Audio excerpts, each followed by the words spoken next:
so there's really no excuse not to listen to the Neil Archer Show. Well, chaps, today we have an article about a British-born Muslim woman who is saying that once again British politicians want to ban the burqa, but this time I've never felt so afraid. And the first sentence is pretty telling, I think. Since the riots last summer, British Muslims have felt a deep unease in our own country. So they consider Britain to be their own country. Now, I have a question for this woman. If you consider this to be your own country, why don't you fit in with our culture? That's probably the best way to feel safe in the country, is to become integrated into British culture. Anyway, she says, here we go again, debating the right of Muslim women to wear what they want. I'm not entirely convinced that the women actually want to wear burqas. I've always felt that they're pretty much forced to do it.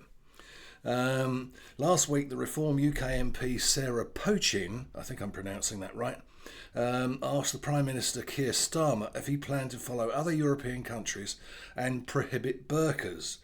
I suspect Keir Starmer probably waffled and didn't give any kind of an answer at all. It doesn't say here what he said.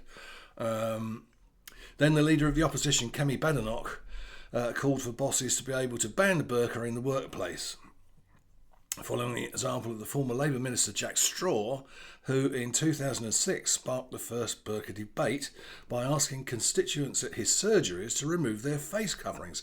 I don't blame him. I think dealing with people who hide their face is not it's not polite as far as our culture is concerned.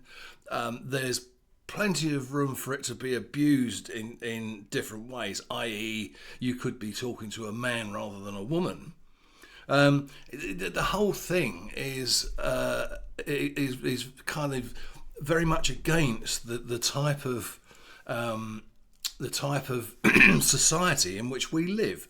We live in a very open society that doesn't have any kind of esoteric and weird things happening.